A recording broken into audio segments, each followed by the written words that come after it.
মক্তবে পড়ে সে হেফজ শেষ করেছে, মানে হেফজ বিভাগ না মাদ্রাসা মক্তবে পড়তে পড়তে হবে হয়েছে। মাশাআল্লাহ। আমাদের মসজিদে ইমাম সাহেব এটা বিরল, আমি এর উপর শুনিয়ে নাই। বিশ্বের ইতিহাসে এটি একটি শ্রেষ্ঠতম ইতিহাস যে মক্তবে পড়েই 30 পারা কোরআন মুখস্থ করেছে। আল্লাহু আকবার।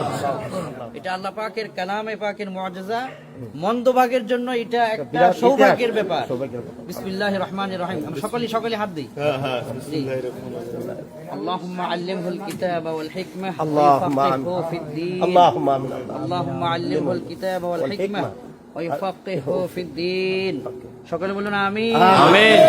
আল্লাহুম্মা আল্লিমহুল কিতাবা ওয়াল হিকমাহ ويفقهه في الدين ويعلمه التأويل آمين آمين মাশাআল্লাহ। আল্লাহ ওকে কবুল করুক। আমিন আমিন।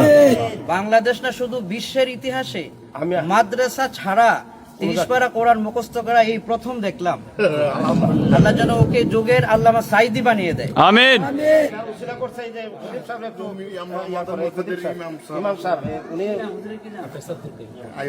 হাফেজ আব্দুল কাইয়ুম সাহেব আপনাদের মন্দভাগের জন্য একটা সৌভাগ্য নিয়ে এসেছে।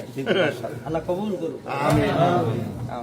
সুবহানাল্লাহ ওয়ালহামদুলিল্লাহ আল্লাহু আকবার নূর ফি কলবি কুল্লু নাফাসিন নাযকুরু ইসমকা ইয়া রাব্বি أنت الهادي لا إله إلا الله لا إله إلا الله لا إله إلا الله محمد رسول الله